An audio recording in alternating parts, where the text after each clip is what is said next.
Hey everybody, it's Wednesday. You know what that means.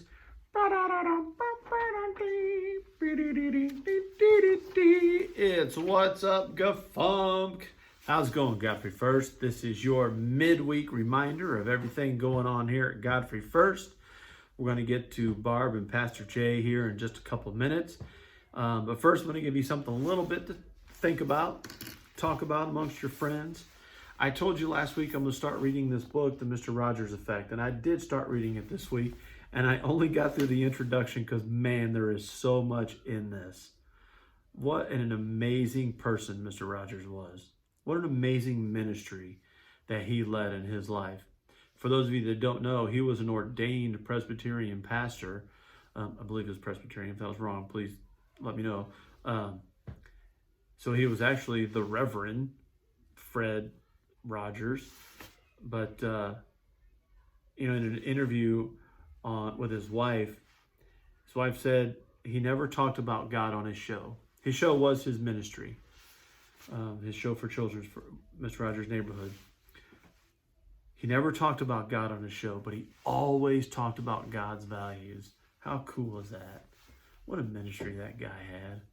What a great guy. So what I'm going to do is there are 3 things I'm going to highlight just in the introduction that I think you're going to be interested in. And I think down the road here before too long, I'm going to conduct an in-person or Zoom or whatever Bible study on this so we can go a little more in depth because, this book says it's the 7 secrets to bringing out the best in yourself and others from America's beloved neighbor. Don't we really need to do that? This week is the 1-year anniversary of when the world went. Am I right? It was March 15th of last year that we had our first online worship.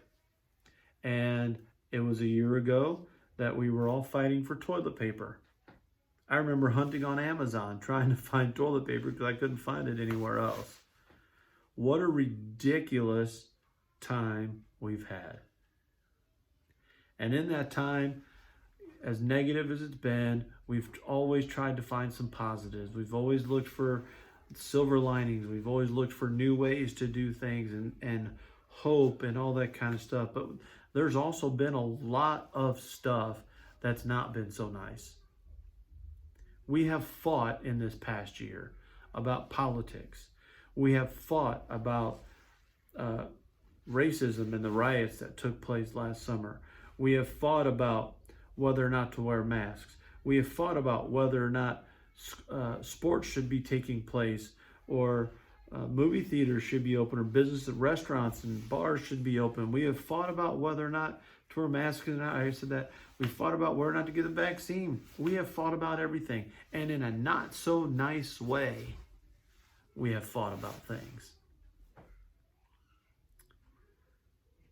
If there's ever been a time that we need the Mr. Rogers effect, it's now. It's now. So I'm going to highlight a couple things from this introduction that I want to for you to think about and ponder on. The first is there's they talk about a study that Anna Freud did. And Anna Freud was the youngest daughter of Sigmund Freud. And her study was about the attachment theory or relationship theory, as some have called it. And in it, he talks about how we've all experienced this as parents or as children. If you have a child and a mother in a room and they're playing or doing an activity or something, they're engaged with each other, everybody's happy and all's good, right? But what happens when mom leaves? The child starts crying, usually, or becomes unhappy.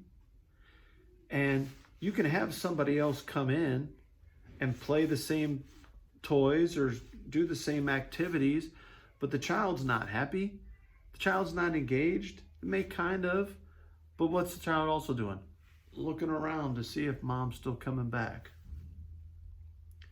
Can we use that analogy with the church? The church is mom.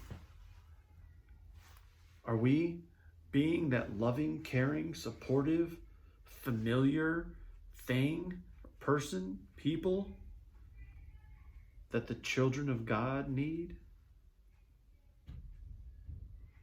As soon as mom comes back in the room, what happens?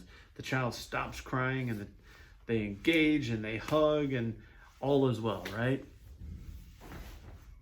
Are we that engaging with each other? Is the church that presence, that motherly presence that many people, not only in our church, but in our society need? I don't know, that's something for us to think about. Another thing is rub it in. I love this. I'll just read it. And it's not coming from him. This is not a quote from him. But when I was growing up this is from the author, I'm sorry, Dr. Anita Kunle. When I was growing up as an oldest child of 4, it was often incumbent upon me to take care of my younger siblings. A bright spot on many days was my baby brother's humor. You see, Paul had very kissable cheeks, as babies often do, and I would kiss them often.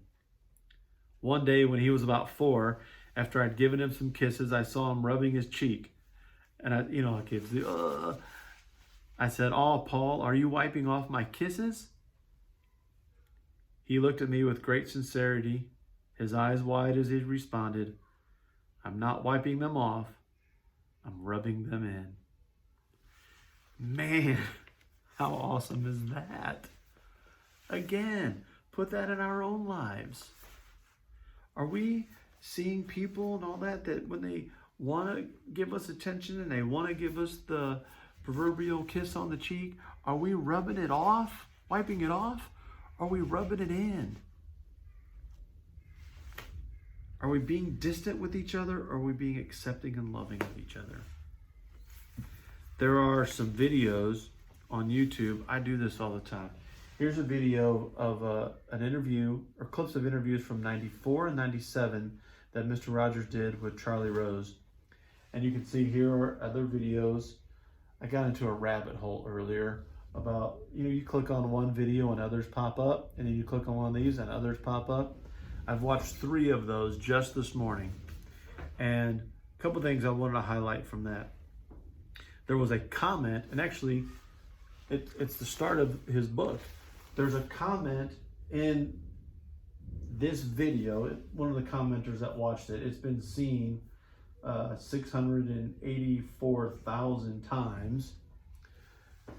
But somebody left this comment. Many have said we need a Mr. Rogers in our world today. I believe that if you can't find a Mr. Rogers, you can certainly be one. Internalize his message and be a healing, calming presence. I fail miserably, but I'm trying. Again, that's an anonymous commenter after watching that video. Are we that way? Are we a healing, calming presence for people? Or are we failing miserably? Something else to think about. And Mr. Rogers said, this last point from the book, I got into television because I saw people throwing pies at each other's faces. And that, to me, was such demeaning behavior. And if there's anything that bothers me, it's one person demeaning another. That really makes me mad. Yeah, me too. And we do it all the time though, right? We don't politely disagree with anyone anymore. And we need to. Pastor Jay is going to talk about the survey here in just a minute, but I wanted to bring up that we've had a few listening post meetings, and there have been differing opinions. There have been some very strong beliefs that have been shared. People have been vulnerable and shared their opinions, and they've all been very civil discussions. Thank you for that. Because that's what Mr. Rogers would want to be. That's what Christ would want us to do. We got to remember those things. So that's the Mr. Rogers effect. Like I said, I think I'm going to have a Bible study on this down the road a little bit, but it's something that we all need to remember we need to be calming. We need to be more comforting and nurturing for each other, especially as we're going through some tough times in these next couple of years with the direction not only of our church, but of our district, our conference, and our denomination.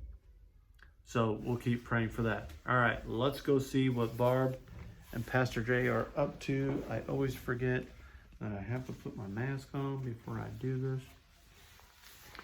So in addition to the, I'll tell you this while I'm walking in here. In addition to that video, the Charlie Rose video, there's an interview that Savannah Guthrie did from the Today Show with Tom Hanks about the movie that was out a couple years ago about Mr. Rogers.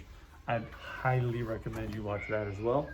And then I watched the 2002 Dartmouth commencement address that Mr. Rogers gave. Again, highly recommend that. It's an amazing video. So let's see what's happening with Barb. I'm sure she's hard at work, of course, because she's always hard at work. Yes, sir. So Barb, what do you have for the people today? Do you want to be straight or do you want to be crooked? I don't care. I'm pretty crooked myself. Well, not. Yeah. Oh, well, whatever. We'll just leave that one. Go right ahead. Yep. Look for in your mail in the next few days a special edition of the Messenger. We are sending this out because it's giving you all the information for Holy Week, which we did not have in the original March edition of the Messenger. So we have Palm Sunday, Maundy, Thursday, Good Friday, and Easter Sunday. And just so you're aware, on Sunday, Easter Sunday, April the 4th, all services will be identical. We have put a 9:30 service in because we've been running very close to 50 people in 10:45 service. So we will have regular service at 8:30, 9:30, and 10:45. So the registration links are on the newsletter, or you may call the office, or they will go out on an email too. Awesome. It's going to be a big day, as Easter should be. We're going to have a 6:30 sunrise service outside. That's the only service of the ones that day that Maybe will outside. be, well, yeah, maybe outside. May not be outside. Barb will be inside. I'll look out the window. Barb will be looking out the window, weather permitting. But either way, that service is going to be the only one that will be slightly different. The one at sunrise, the 7:30 or the 8:30. Thank you, Barb. 8:30, 9:30, and 10:45, because we have to limit our gathering to 50 people. Will all be the same. So it's going to be a blended service, a little contemporary, a little traditional, and hopefully lots of people. So here we have Pastor Jay. Pastor Jay is also working hard. Yes, how are you all today? I have to do this, or I am going to lose track of where I am, Joe. Give me just a second. I caught him in mid work here, so here's results. server results. There we go. I'm here. Yes, so I am going through and tallying all the survey results, and it's literally tallying, and then we're going to chuck this all into a nice little form and get that out to you hopefully by early next week. Surveys are due this Sunday if you haven't filled out yours yet. And I'm excited by some of the results, surprised. I think Joe is also surprised by some of the stuff that we've been sharing. So not gonna spoil it now. We're gonna wait until we have numbers.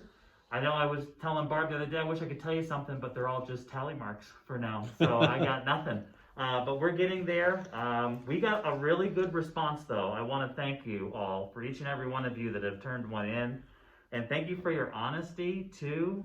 There's been some questions there's been some ideas that I read that I wrote down. One of them was, and this wasn't exactly what the person said, but agnostic atheist worship. I don't know if that's possible, but I really love the idea. And so great ideas, good responses, and a good amount of response too. There's 25 missing here already, and there's probably going to end up being right around 70, 75. And I know that families filled these out too, rather than just one person. So congratulations to everybody participating in it. So greatly appreciate that. Awesome. Anything else? No, that's it for me. Be here for Sunday. Be here for Sunday. So Pastor Jay said surprises, and for the most part, they're pleasant surprises. They're good surprises. There's nothing really bad that we've seen.